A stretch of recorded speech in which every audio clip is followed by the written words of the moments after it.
La norme aujourd'hui, qui est une économie linéaire qui exploite, transforme et jette, eh bien, cette norme-là doit devenir l'exception, et c'est bien l'économie circulaire qui doit devenir demain la norme de notre économie. En France, on consomme 3 fois plus de ressources que ce que la planète peut nous offrir.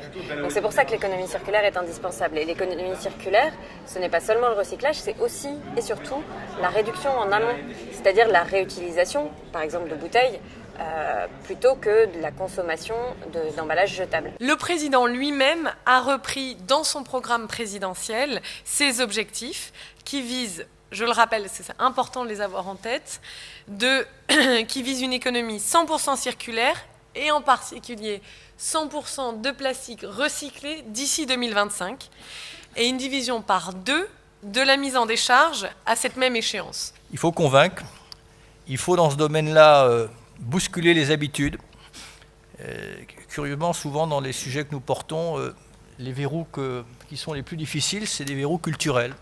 Nous, ce que l'on attend de cette feuille de route, c'est qu'en fait, il y ait une vraie prise de conscience de la part de tous les acteurs, qu'ils soient des acteurs publics, des acteurs privés, mais aussi des associations, mais également du grand public. Cette économie circulaire, elle doit être porteuse d'innovation, d'emploi, d'opportunités économiques. Quelles sont les briques à mettre ensemble pour que peu à peu on dessine ce chemin et on emmène non seulement nous tous ici autour de la table, mais le reste de la société.